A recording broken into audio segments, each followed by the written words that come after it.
Good morning to all of you. Good morning, sir. Good morning sir.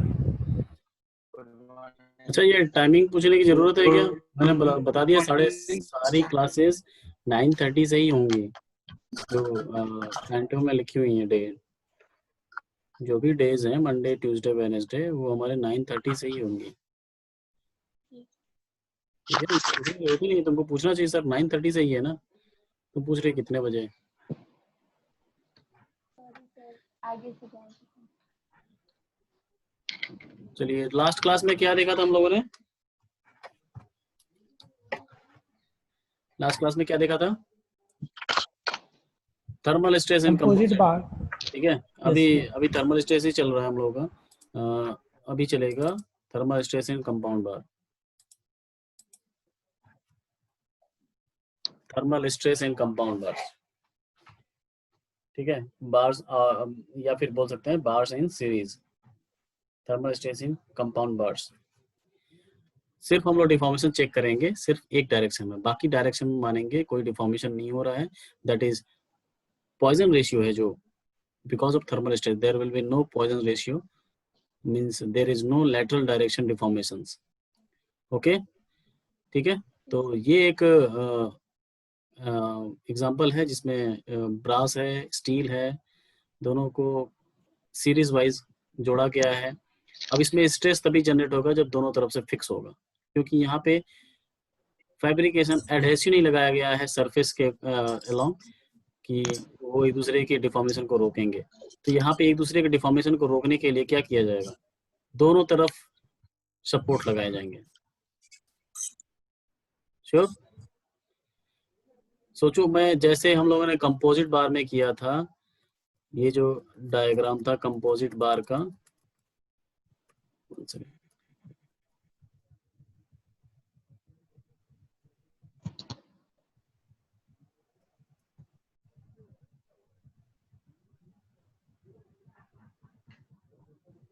Thermal stress in composite bars.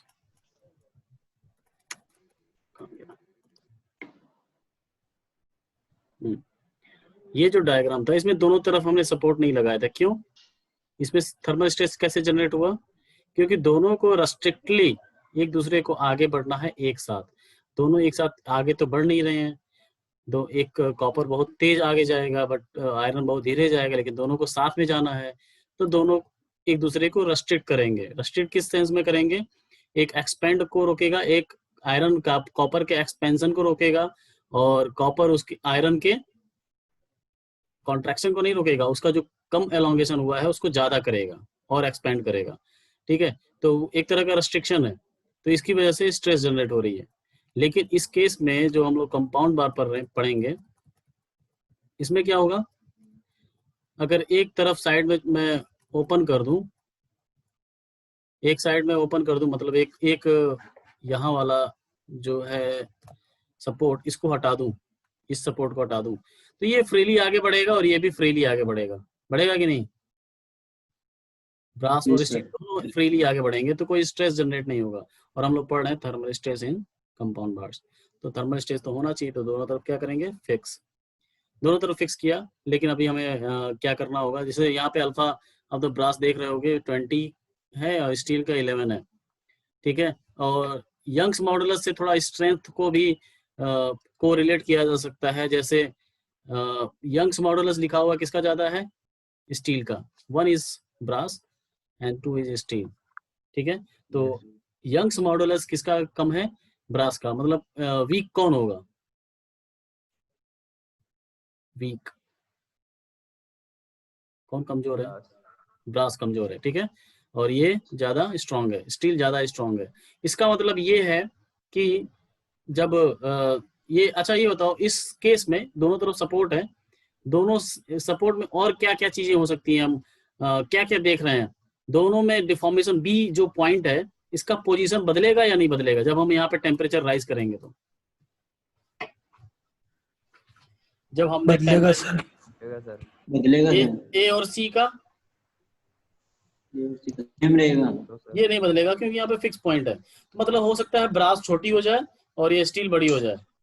ठीक है, लेकिन ध्यान देना है हमको कि टेम्परेचर राइज कर रहे हैं, टेम्परेचर राइज तो क्या करेंगे। इसमें लेटरल स्ट्रेन आएगा क्या? नहीं, लेटरल स्ट्रेन मैंने बोल सर दिया, वन डायरेक्शन देखना है सिर्फ, ओनली तो वन फिर सर डायरेक्शन। ब्रास अगर छोटा होएगा तो फिर लेटरली आएगा ना? क्या? सर अगर ये आप बोल रहे हो कि ब्रास है ना ये छोटा हो सकता है और अरे स्टील है कृष्णा, वो लंबा लास्ट हो क्लास सकता में अभी देखे थे हम लोग, लेंथ बड़ी थी तो डायमीटर छोटा बात किए थे क्या हम लोग? है। तो यहाँ पे जब लेंथ कम हो रही तो डायमीटर बढ़ने की क्यों बात करेंगे? हाँ, सिर्फ वन डायरेक्शन की बात कर रहे हैं हम लोग। जब दूसरे डायरेक्शन की बात करेंगे उस समय दूसरे डायरेक्शन की बात देखेंगे हम लोग। ये थोड़ा हम लोग को जो आपके आरटीयू के सिलेबस में है वो अभी सिर्फ वन डायरेक्शन थर्मल स्ट्रेस है, ठीक है? सिर्फ अल्फा आएगा, गामा और बीटा नहीं आ रहा है, ठीक? जी सर। ठीक है, तो अभी यहाँ से हमको पॉइंट को दिख रहा है हम लोग कि ये या तो स्टील लंबी बड़ी हो जाएगी या फिर ब्रास बड़ी हो जाएगी, तो बी का पॉइंट कांस्टेंट नहीं रहेगा after some increase in temperature, ठीक है? लेकिन टोटल लेंथ क्या होगा? L1 plus L2 will be constant because there are two supports which are fixed, A and C. उन दोनों के बीच का डिस्टेंस कभी नहीं बदलेगा, तो मतलब total length will not be changed, ठीक है? तो इसको धीरे धीरे देखेंगे कि कैसे कैसे इफेक्ट करेगा। तो हम लोग सिर्फ धीरे धीरे देखेंगे पहले कि एक्सपेंशन होना कितना चाहता है, ठीक है?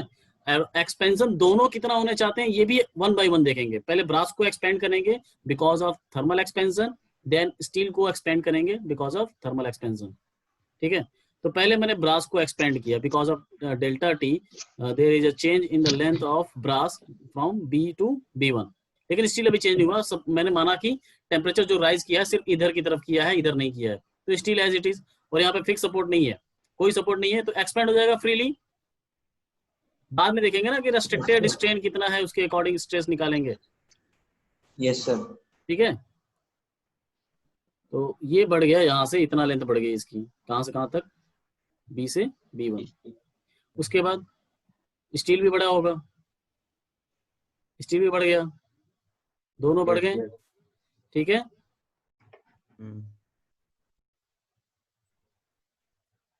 अब जो लेंथ है देखिए कौन कौन सी बड़ी हुई है। ये जो B से B1 है वो कौन बड़ा है, किसकी लेंथ इंक्रीज हुई है? ब्रास की। C से C की लेंथ बड़ी है, स्टील की, ठीक है?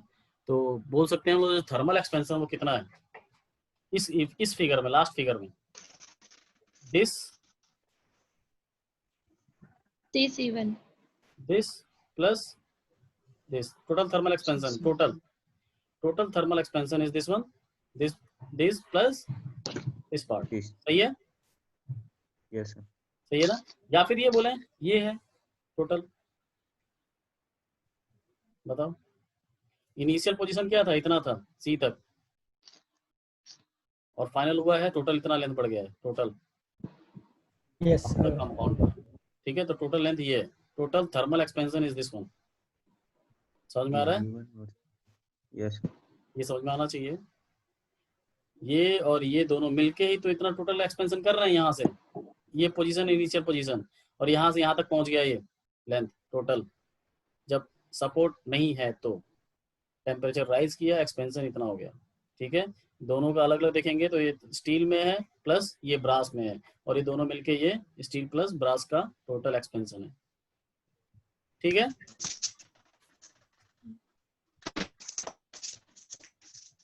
So total thermal expansion will be this one, and this is delta thermal, and this is delta thermal 1, and this is delta thermal 2, ठीक है? अब आप लोग वैल्यू बताएंगे इसकी कितनी होनी चाहिए। डेल्टा थर्मल 1 कितना होगा? डेल्टा थर्मल 1 ब्रास का change in length alpha 1 delta T L1, delta thermal 2 कितना होगा? अल्फा 2 डेल्टा T L2 होगा। ये तो इजी है, चेंज इन लेंथ, ठीक है? ठीक है, ठीक है। Yes sir. Okay. Next is thermal stress in compound बार।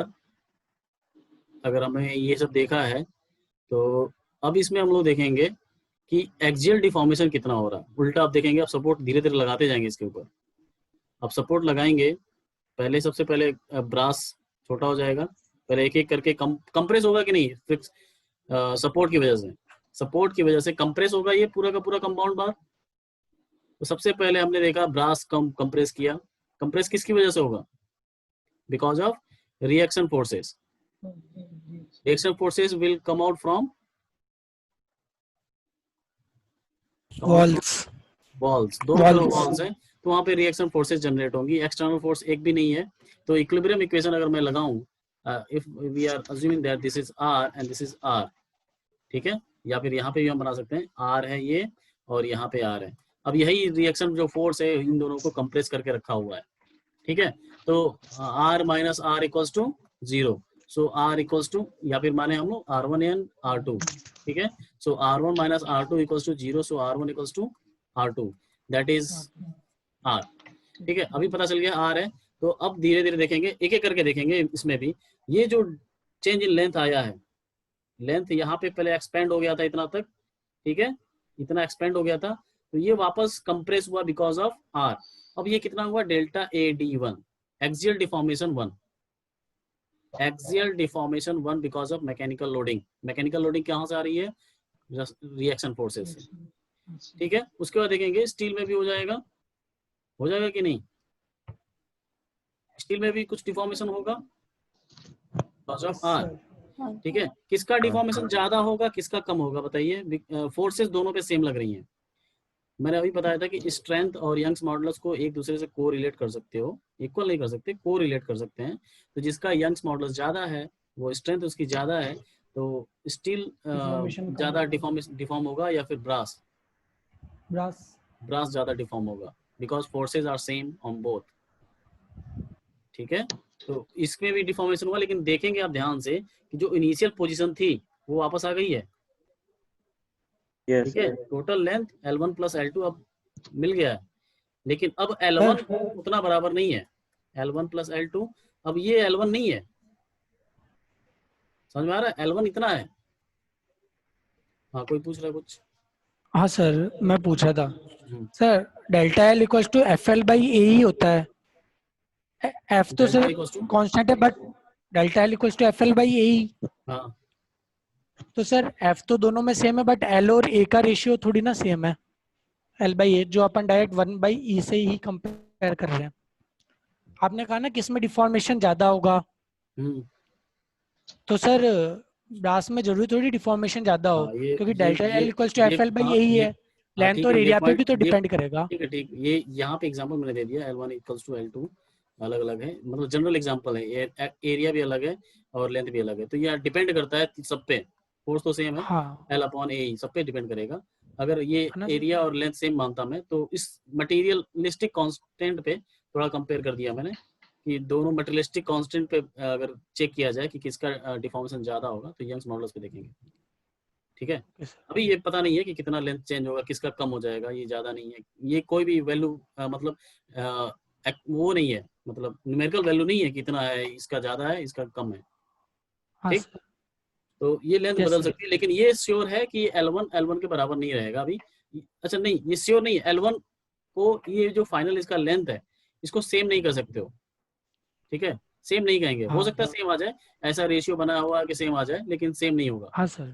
ठीक है। Yes sir. तो इसको बराबर नहीं मानेंगे अभी, इसको मान सकते हैं हम LF1, और इसको मान लेंगे LF2, मान सकते हैं, लेकिन इसकी जरूरत नहीं है अभी LF1 LF2 की। बस मैं बता रहा हूँ कि L1 चेंज हो चुका है LF1 में, और L2 चेंज हो चुका है LF2 में। बट ये लिख सकते हैं कि नहीं, L1 plus L2 equals to LF1 plus LF2, yes sir. क्योंकि यस सर। ये तो आगे तो बढ़ ही नहीं रहा है, बस पॉइंट बी की पोजीशन चेंज हो रही है कि नहीं? पहले बी यहाँ पे था और अभी यहाँ पे कहीं है, ठीक है, यहाँ पे कहीं था B originally, but now it is leftward direction बोल नहीं सकता हूँ मैं, लेफ्ट या राइट दोनों जगह हो सकता है, बट बी के पास नहीं होगा, ठीक है। तो एक्सियल, अब हमको ये पता चल रहा है कि जो एक्सियल डिफॉर्मेशन के दोनों समेशन होंगे दोनों में, वो थर्मल डिफॉर्मेशन के बराबर होंगे या नहीं?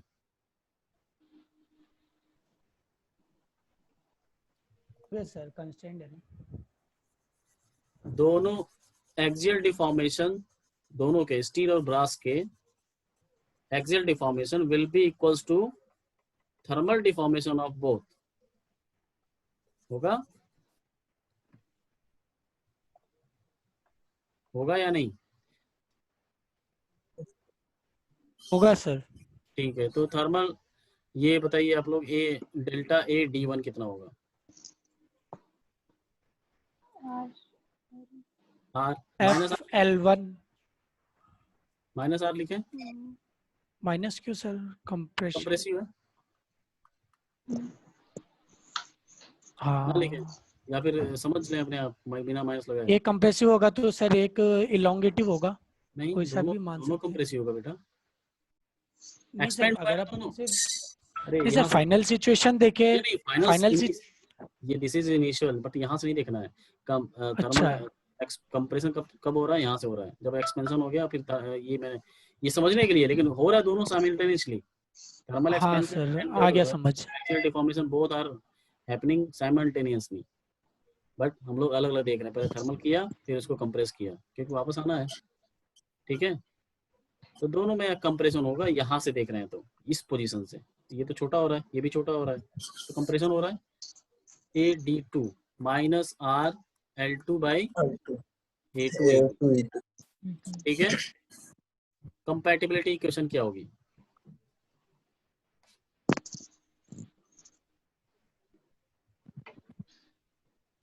Total thermal deformation temperature equals to 0 हो जाएगा। Total deformation equals to 0। इसका मतलब delta thermal 1 plus delta thermal 2 minus delta AD1 minus delta AD2 equals to 0। ठीक है, ऑलरेडी ले रखे हैं ना सर, तो वापस माइनस यहाँ क्यों लिखा? समीशन 0 हो रहा है ना, तो ये माइनस के साथ है ये। मतलब डेल्टा ED1 के अंदर वैसे आपने माइनस लगा रखा है ना, तो यहाँ पे वापस माइनस लगा दिया। माइनस कहाँ लगा? माइनस RL1 कर रहा है ना। ठीक ठीक, चलो हाँ ये सही बोल रहा हूँ, प्लस हो गया ये सर। गुड। ठीक है, अब माइनस आएगा उसके साथ। ठीक है, ये सारा 0 हो जाएगा। ठीक है, ओके यहाँ पे रिएक्शन आ रहा है R, इसका हम लोगों ने किया है इक्विलिब्रियम इक्वेशन अप्लाई किया है। ठीक है, इस कंडीशन में, इस कंडीशन में हमने इक्विलिब्रियम मतलब फ्री बॉडी डायग्राम कौन सा है? ये है फाइनल। ठीक है, यस सर। Yes sir.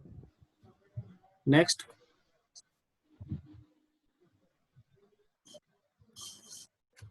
अब आपको समझ में आ रहा होगा। देखिए, ये डेल्टा थर्मल टोटल था।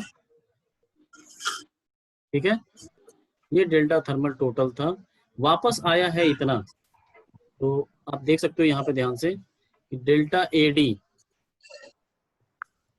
टोटल भी डेल्टा थर्मल टोटल के बराबर है। Yes. Axial deformation total is equals to thermal deformation total. Diagram से कोरिलेट कीजिए, ये आ रहा है कि नहीं? वापस यहाँ से एक्सपेंड हुआ, थर्मल एक्सपेंशन की वजह से यहाँ पे वापस आया, फिर यहाँ से कंप्रेसिव स्ट्रेस, कंप्रेसिव फोर्स की वजह से, जो कि है reaction forces from the support, उसकी वजह से वापस फिर से अपनी पोजीशन पे आ रहा है। ठीक है, तो थर्मल एक्सपेंशन एक्सपेंड किया, but mechanical compression is reduce the length of both brass and steel. तो कितने से किया है? दोनों बराबर आएंगे। तो मैं इसको फाइनली क्या लिख सकते हैं हम लोग? आप लोग देखो, ये यहाँ पे देख रहे हो, ये डायरेक्शन दिखा रहा हूँ मैं। यहाँ पे एक्सपेंशन इधर हो रहा है और कंप्रेशन इधर हो रहा है। ठीक है, और दोनों की वैल्यू सेम है, डायरेक्शन अपोजिट है, वैल्यू सेम है, तो दोनों मिलके क्या कर देंगे? 0। ठीक है,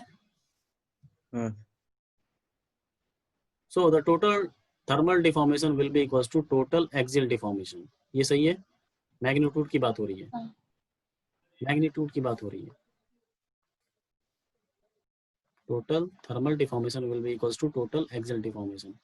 और ये रिएक्शन R का रेशियो आपको पता है, sigma 1 A1 that is equals to sigma 2 A2। ये कंपोजिट बार में भी था, यहाँ पे भी होगा, क्योंकि फोर्स एक लाइन में सेम लग रहे हैं दोनों में।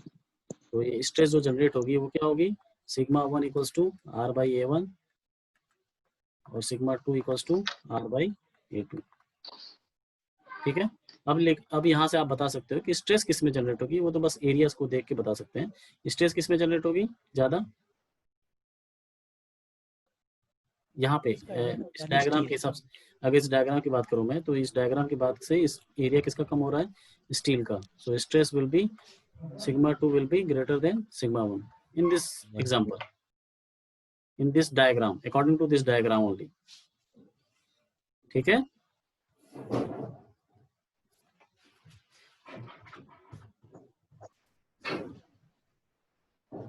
तो ये यहाँ तक हम लोग थर्मल स्ट्रेस को कंप्लीट कर रहे हैं. अभी थर्मल स्ट्रेस कंप्लीट हो चुका है. अब हम लोग पढ़ेंगे, हेलो, Yes, sir. अब Yes, sir. Mechanical properties, stress strain curve, strain energy due to axial loading, ये सब पढ़ेंगे. हाँ बोलो हेमंत. नहीं बस वो यस सर बोला था आपके उस बात के लिए कि हाँ हो गया ये. अच्छा, चलिए फिर से रीजॉइन कीजिए एक बार.